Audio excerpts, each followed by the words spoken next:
Welcome back दोस्तों, कैसे हैं आप सब। आज की कहानी की शुरुआत में जूरी को देखते हैं जो अभी एक ग्रैंडमा को बचाने की वजह से उसका ही एक्सीडेंट हो जाता है। वो जिस गाड़ी से उनका एक्सीडेंट हुआ था वो तो वहाँ से चला जाता है और ग्रैंडमा जूरी को उस हालत में देखकर बहुत ज़्यादा ही टेंशन में आ जाती हैं।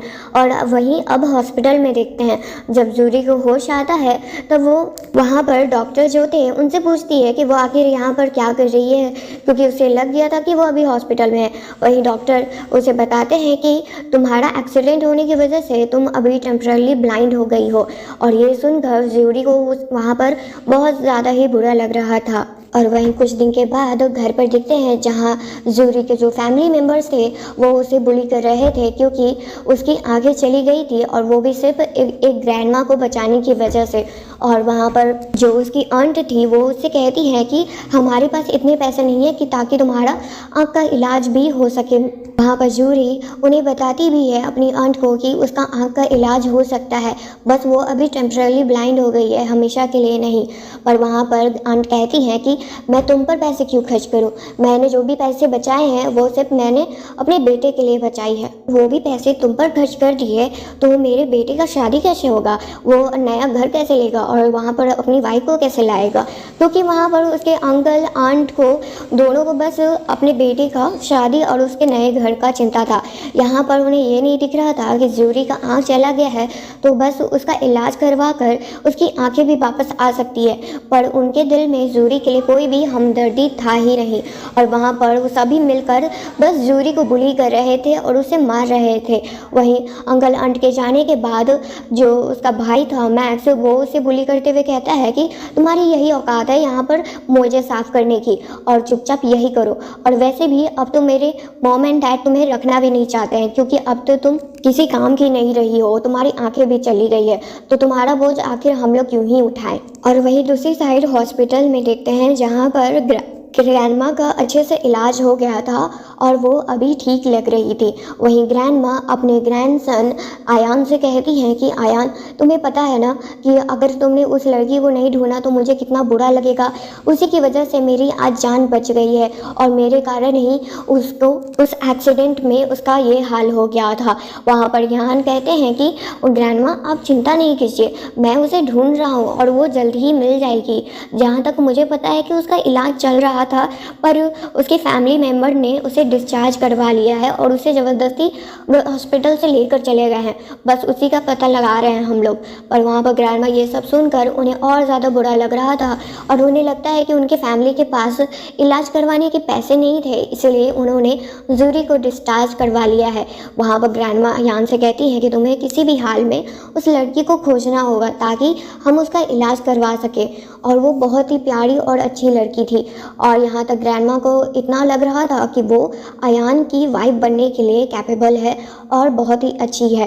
पर ये आन वहाँ पर कहते हैं कि वो शादी के बारे में इस तरह से नहीं सोच सकते हैं कि कोई भी लड़की उनके सामने आएगी और वो उससे ही शादी कर लेंगे।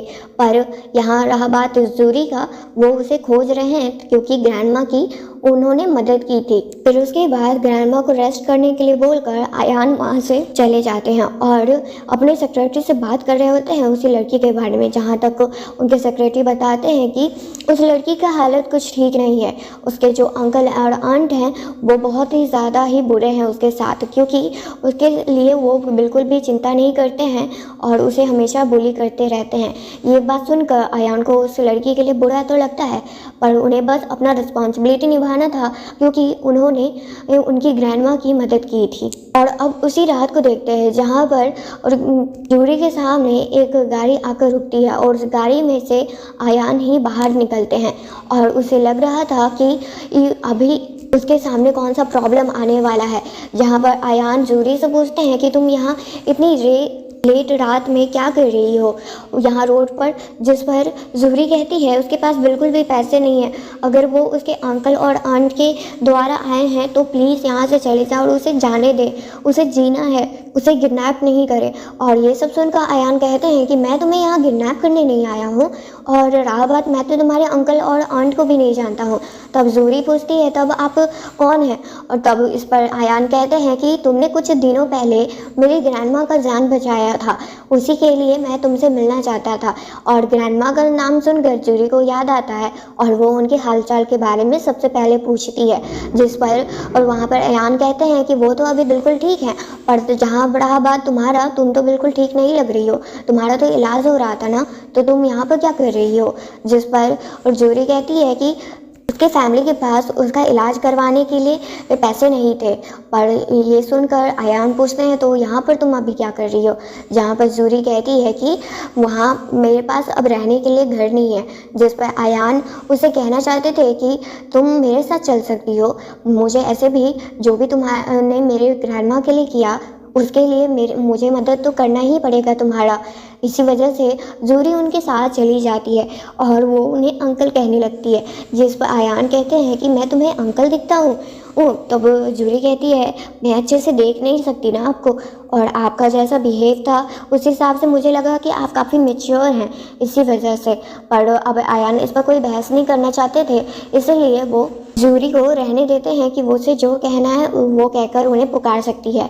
फिर वही हॉस्पिटल में देखते हैं जहाँ पर जूरी का इलाज होना शुरू हो गया था, और वहाँ पर जो नर्स थी उनका बहुत अच्छे से ख्याल रख रही थी। और वहीं डॉक्टर अयान से बात करते हैं कि जूरी का जो एक्सीडेंट हुआ था उसी वजह से उसका रेटिना थोड़ा डैमेज हो गया है, पर ऑपरेशन होने के बाद वो बिल्कुल ही ठीक हो जाएंगी, तो आपको टेंशन लेने की ज़रूरत नहीं है। जिस पर अयान कहते हैं कि मैं चाहता हूँ कि आप इसका बहुत अच्छे से ख्याल रखें, क्योंकि इसने वो इंसान की जान बचाई है जो इंसान मेरे लाइफ में बहुत ही ज़्यादा अहम व्यक्ति है। और वहीं डॉक्टर और जूरी का ख्याल रखते हैं, और नर्स का अब ड्यूटी जो जूरी का ध्यान रखना था वो भी अपना रिस्पॉन्सिबिलिटी अच्छे से निभा रही थी।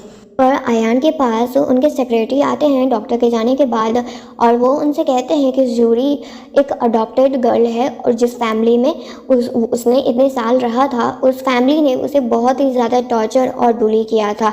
वहाँ पर उससे वो ज़बरदस्ती हर दिन काम करवाते थे, और उसकी पढ़ाई भी अच्छी तरह से पूरी नहीं करवाई थी उन्होंने, बस उन्होंने उसे नौकर बनाकर रखा हुआ था। ना उसे खाने को देते थे कुछ ढंग से, और ना ही उसे अच्छे से बात करते थे और उसके साथ अच्छे से रहते थे। और ये सब सुनकर वहाँ जूरी के लिए उन्हें बहुत ही ज़्यादा बुरा लग रहा था अयान को। और अयान अपने सेक्रेटरी से कहते हैं कि और भी इस पर खोजबीन करते रहो, मुझे जानना है आगे भी। साइड जूरी का ख्याल उनकी नर्स अच्छे से रख रही थी और उनसे कहती भी है कि तुम चिंता मत करो, जल्दी सब कुछ ठीक हो जाएगा। और वहीं दूसरी साइड वहाँ पर हॉस्पिटल में ईकू आती है, जो अपने आप को मिस्टर यान की फियांसे बता रही होती है, बल्कि वहाँ पर डॉक्टर तो उसे रोकने की कोशिश कर रहे थे, क्योंकि उन अयान का ऑर्डर था कि जूरी को कोई भी परेशान ना करे। पर वहाँ ईकू को देख कर गुस्से में वहाँ डॉक्टर भी घबराए हुए थे कि कहीं ये जूरी के साथ कुछ बुरा बिहेव ना करे। और जूरी को देखते ही वहाँ पर सर पर सवार था, और वो तो उसे बुली भी करने लगती है और कहती है कि मेरे फियांसे को तुम्हें सेड्यूस करने का हक किसने दिया। और तभी वहाँ पर अयान भी आ चुके थे, क्योंकि उनका ऑफिस में काम पूरा हो गया था। फिर उसके बाद अयान कहते हैं कि तुम जूरी के साथ ऐसा बिहेव क्यों कर रही है, तुम्हें पता नहीं है कि इसने ही ग्रैंड माँ की जान बचाई है।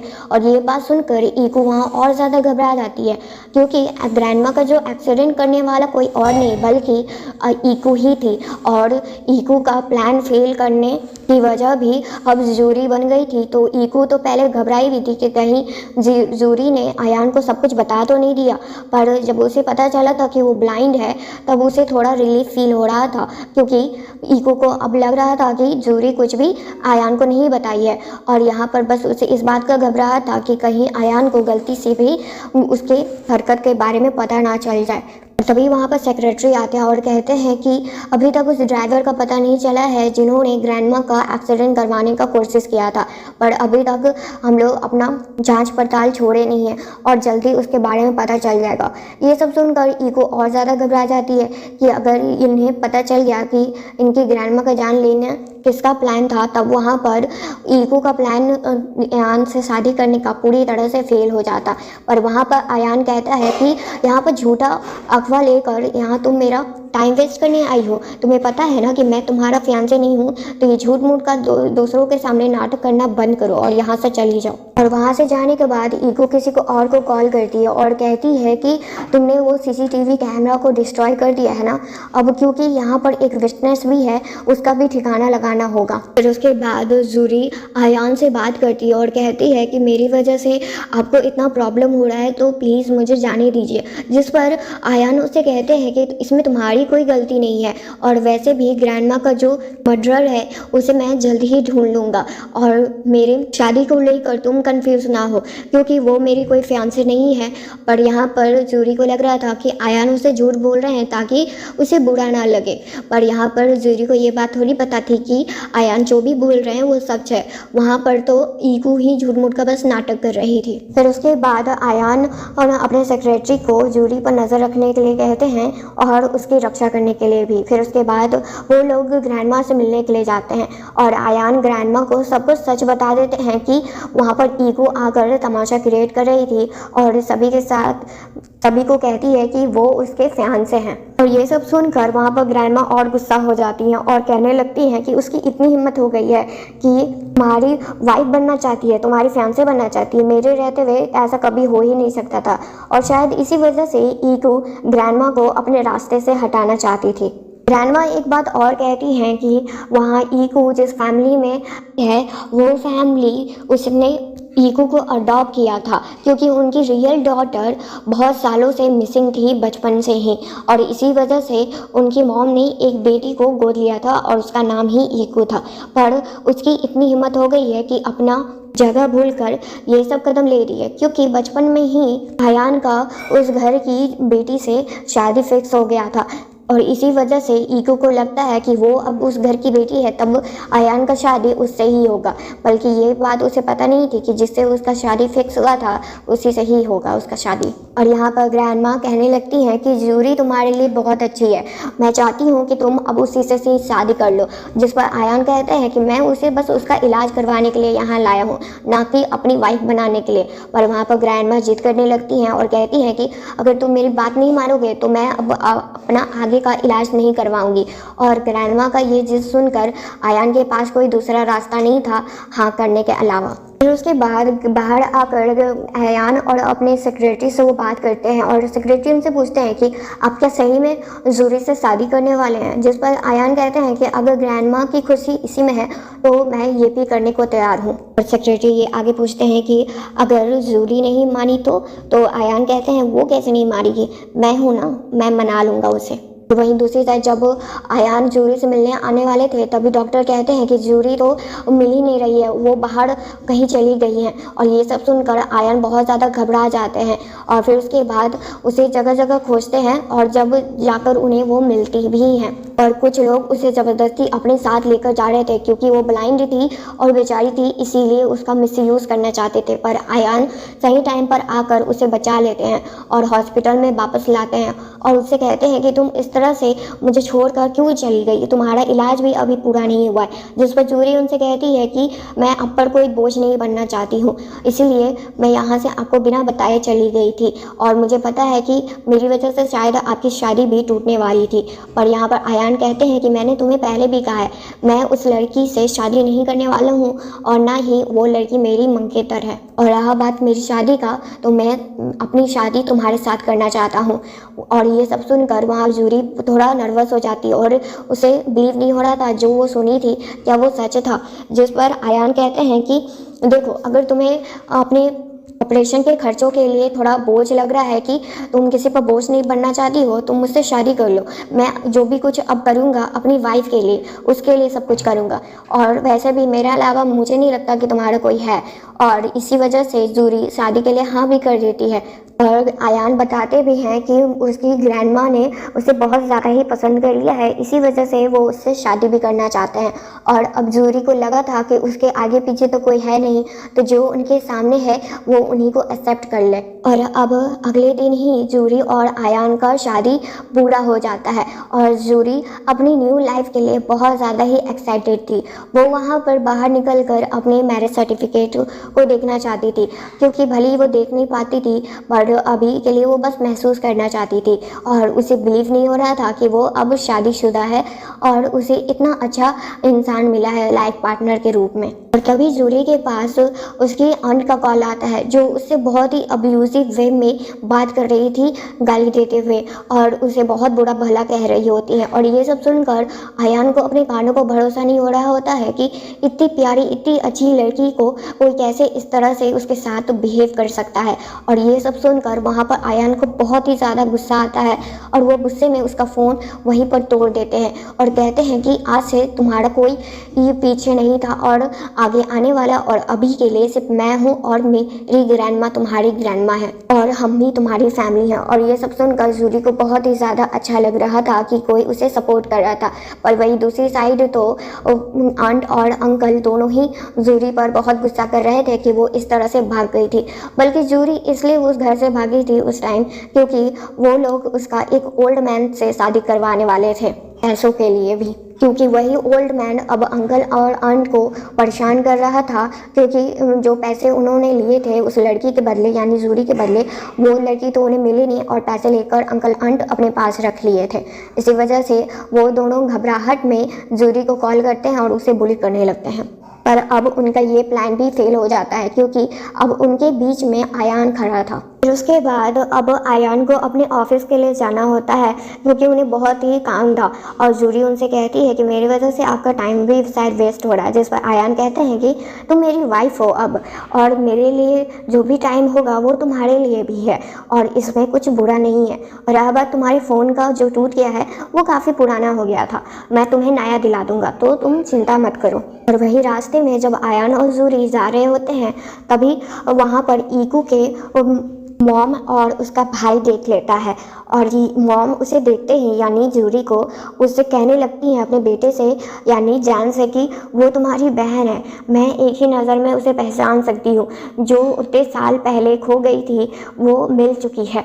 पर यहाँ पर जैन को थोड़ा बिलीव नहीं हो रहा था और वहाँ ईकू को अब थोड़ा गुस्सा आने लगता है कि उसका जगह चला जाएगा अगर जूरी उनके फैमिली में वापस आ जाए तो, क्योंकि उसे तो पता था कि उसकी जो फैमिली है वो उसे कभी भी एक्सेप्ट की ही नहीं थी, बस नाम का उसे गोद ले ली थी। पर वहाँ पर जैन अपनी मॉम से कहता है कि मॉम आप चिंता ना कीजिए, मैं अपनी बहन को खोज कर वापस लेकर आ जाऊँगा। और वहीं दूसरी साइड हॉस्पिटल में देखते हैं जहाँ पर अब जूरी का ऑपरेशन होने वाला था और वो सबसे पहले अपने अंकल को ही देखना चाहती थी, यानी यान को देखना चाहती थी, जिसे वो बस अंकल अंकल कहकर पुकारती रहती है। और वो ऑपरेशन के लिए अभी तो नर्वस थी पर आयान उसे हौसला देते हैं और कहते हैं कि तुम चिंता मत करो, मैं तुम्हारे साथ यहीं पर रहूँगा और सब कुछ अच्छा रहेगा। और ऑपरेशन स्टार्ट होता है। वहाँ पर आयान थोड़ा नर्वस थे और वहाँ पर सेक्रेटरी से कहते हैं कि आप चिंता नहीं कीजिए बॉस, सब कुछ अच्छे से हो जाएगा। और ऑपरेशन पूरा होते ही वहाँ पर जूरी सबसे पहले आयान को देखना चाहती थी और वहाँ डॉक्टर कहते हैं कि आप अभी थोड़ा क्लियर नहीं देख पाएंगी।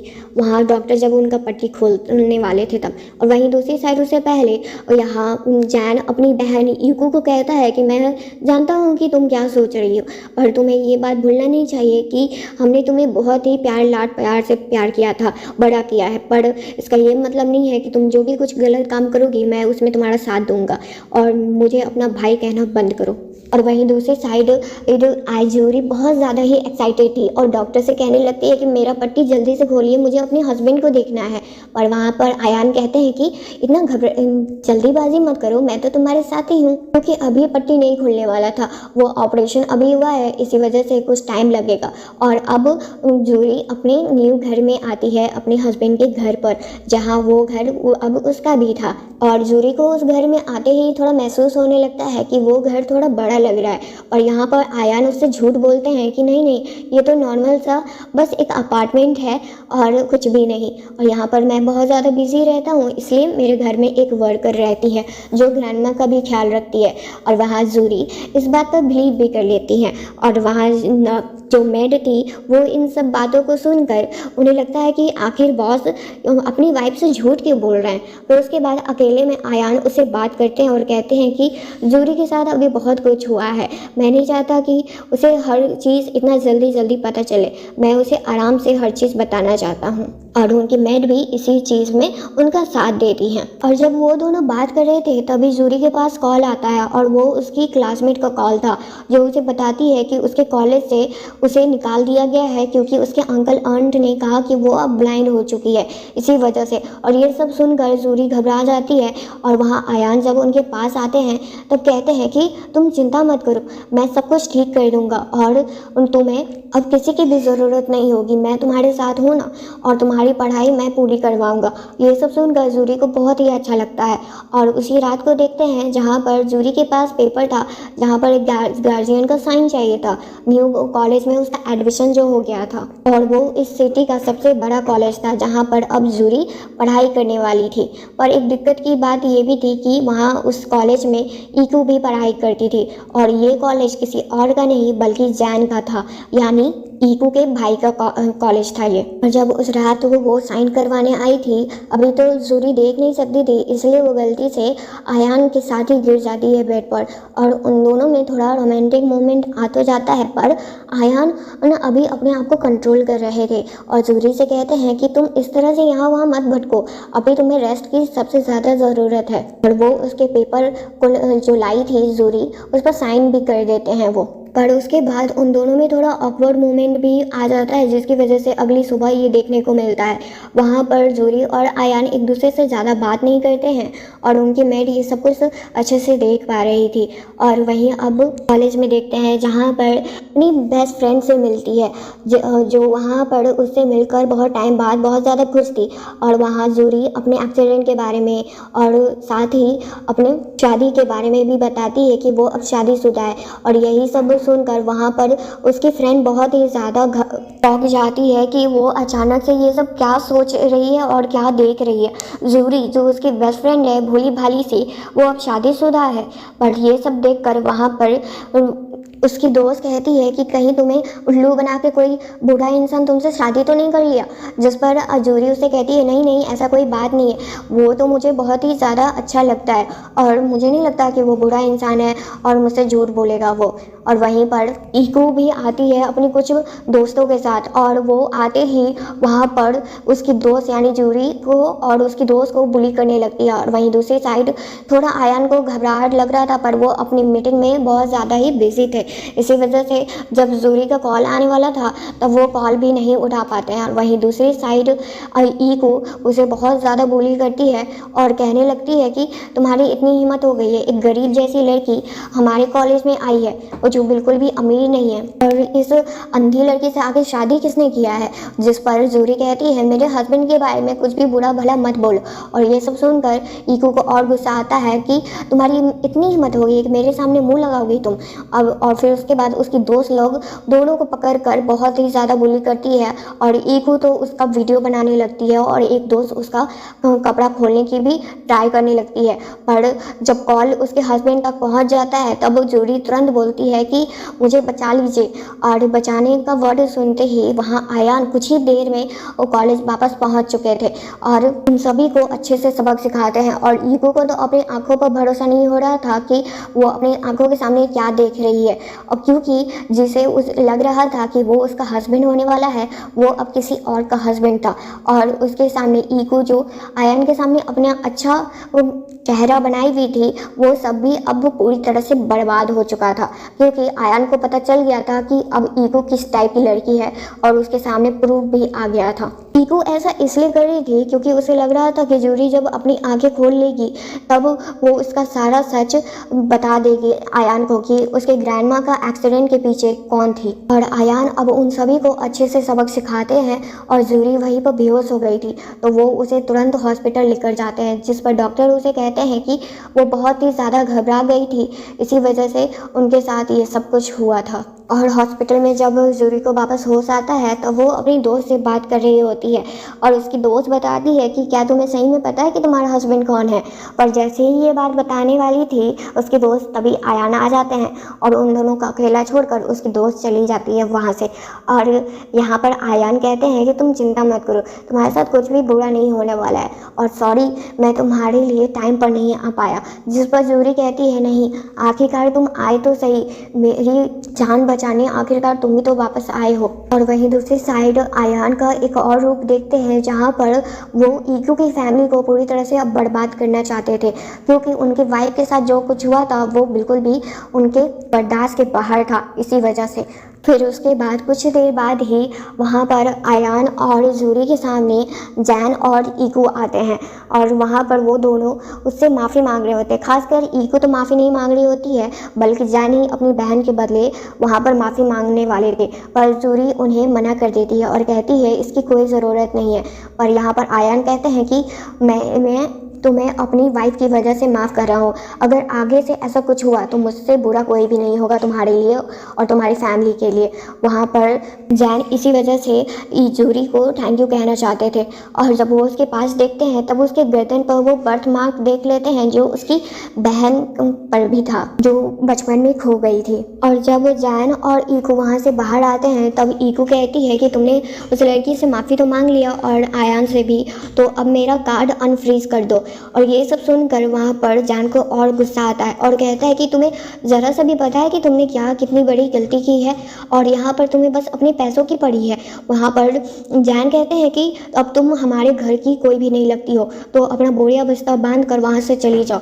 यहाँ पर ईको गुस्से में कहती है कि तुम्हारा कोई हक नहीं बनता है मुझे उस घर से निकालने का, मॉम ने मुझे अडॉप्ट किया था ना कि तुमने, अगर मैं उस घर से चली भी गई तभी मैं अच्छी लाइफ जीऊँगी तुम लोग के बिना भी। और इसी गुस्से में वो वहाँ से बोलकर चली जाती है। फिर उसके बाद जैन अपनी मॉम को कॉल करते हैं और कहते हैं कि शायद मैंने अपनी खोई हुई बहन को खोज लिया है। और ये सुनकर वहाँ पर मॉम भी दूसरी तरफ खुश हो जाती हैं। और उनके जाने के बाद आयान जूरी से कहते हैं कि तुम्हें इतना क्यों हमदर्दी था उस जैन के लिए, जिस पर जूरी कहती है कि वो काफ़ी अच्छा भाई लगा मुझे जो अपनी बहन के लिए माफ़ी मांगने आया था, इसलिए मैं नहीं चाहती थी कि उन्हें और भी प्रॉब्लम हो। जिस पर आयान जेलस होकर कहते हैं कि मेरे अलावा तुम्हारे मन में और तुम्हारे दिल में कोई भी नहीं होना चाहिए। और तभी वहाँ पर डॉक्टर आते हैं और कहते हैं कि अब हम जूरी का आँख का पट्टी हटा सकते हैं। और ये सुनकर जूरी वहाँ पर बहुत ज़्यादा ही एक्साइटेड हो जाती है। फिर उसके बाद उसके आँख का पट्टी भी हटता है, पर वो अभी भी क्लियर नहीं देख सकती थी क्योंकि अभी अभी उसका पट्टी हटा है तो थोड़ा वो टाइम लगेगा उसे क्लियर होने में। और यहाँ पर जूरी को एक बात तो कंफर्म हो जाता है कि आयान ने जो भी अपने बारे में बताया था कि वो अच्छा नहीं दिखता है वो बिल्कुल झूठ था। और इसी पर जूरी गुस्सा होते हुए कहती है कि तुमने मुझसे झूठ क्यों बोला, क्या पता तुम मुझसे इसके अलावा भी झूठ बोले होगे, क्योंकि जूरी को पता चल गया था जब वो उसे उसके फेस को टच की थी तब, और थोड़ा थोड़ा हल्का हल्का धुंधला उसे दिख रहा था इसी वजह से। और ये सब सुनकर वहाँ पर आयान कहते हैं तुम चिंता मत करो, आगे से ऐसा कोई भी झूठ नहीं होगा। मुझे लगा तुम्हारे मन में और तुम्हारे दिल में हैंडसमनेस कुछ और भी हो सकता है।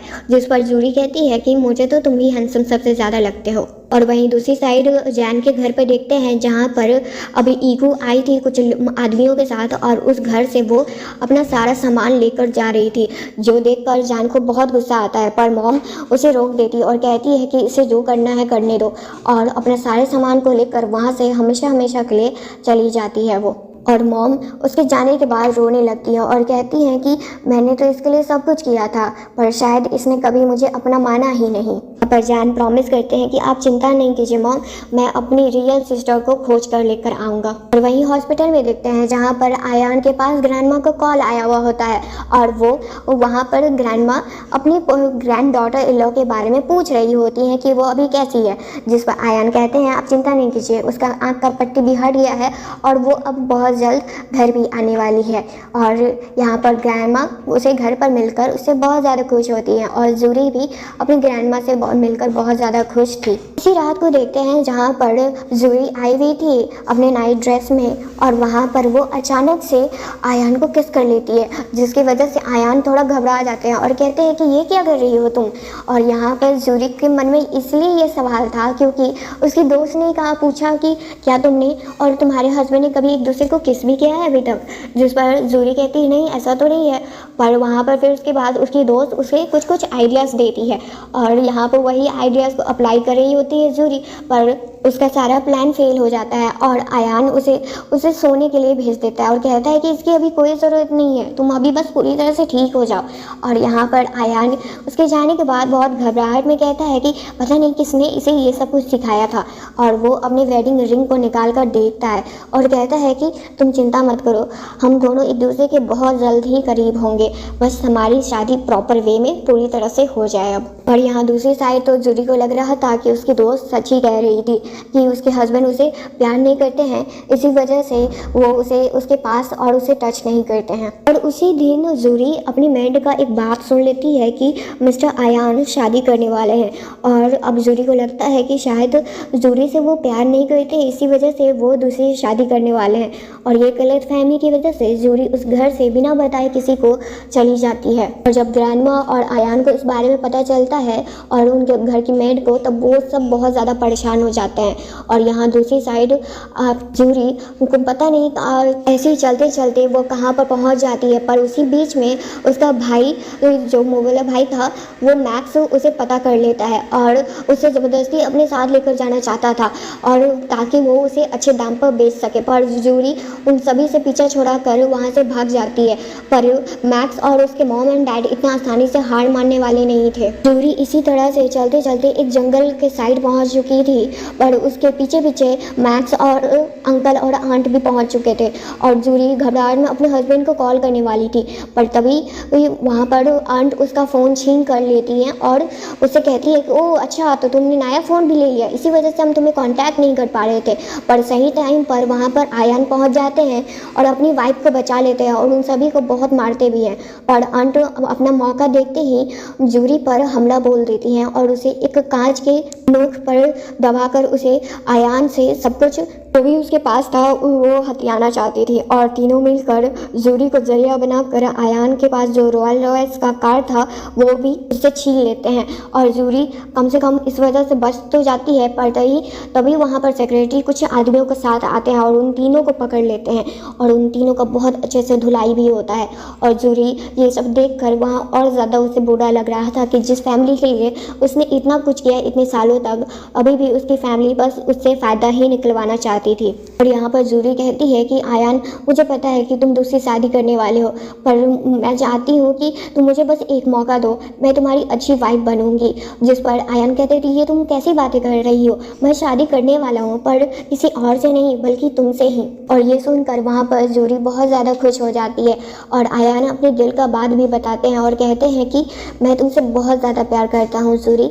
और जूरी भी ये सब सुनकर बहुत ज़्यादा खुश होते हुए कहती है कि मैं भी आयान, मैं तुमसे बहुत ज़्यादा प्यार करती हूँ और मैं तुमसे कभी भी जुदा नहीं होना चाहती हूँ। और जब वो दोनों रास्ते में जा रहे होते हैं आयान और जूरी, तभी ईगो अपने गाड़ी में बैठी हुई थी और वो कहती है कि अगर आयान तुम मेरे नहीं हो सकते हो तो मैं किसी और का भी तुम्हें होने नहीं दूंगी। और वो अपनी गाड़ी को तेज़ी से बढ़ाते हुए जूरी और आयान के इस पास लेकर जाती है, पर तभी आयान और जूरी बच तो जाते हैं पर वही हॉस्पिटल में देखते हैं जहाँ पर जूरी को जब होश आता है तब उसके सामने ग्रैंडमा होती हैं और वो उन्हें अब क्लियरली देख सकती थी क्योंकि उनका आंखों का रोशनी अब प्रॉपर वे में पूरी तरह से आ चुका था। पर जूरी उठते ही अपने हस्बैंड के बारे में पूछती है और कहती है कि वो अभी कैसे हैं, पर ग्रैंडमा कुछ बोलना चाहती थी पर उससे पहले जूरी उन्हें खोजने के लिए चली जाती है बगल वाले रूम में। और वहाँ पर एक आदमी को बहुत पट्टी लग रहा था, उन्हें लगता है कि जूरी को ही आयान ही है वो, और वो उनसे सॉरी कहने लगती है कि उसकी वजह से सब कुछ हुआ। तभी आयान उसके पीछे आते हैं और कहते हैं कि तुम किसे कह रही हो आयान, मैं तो तुम्हारे सामने हूँ।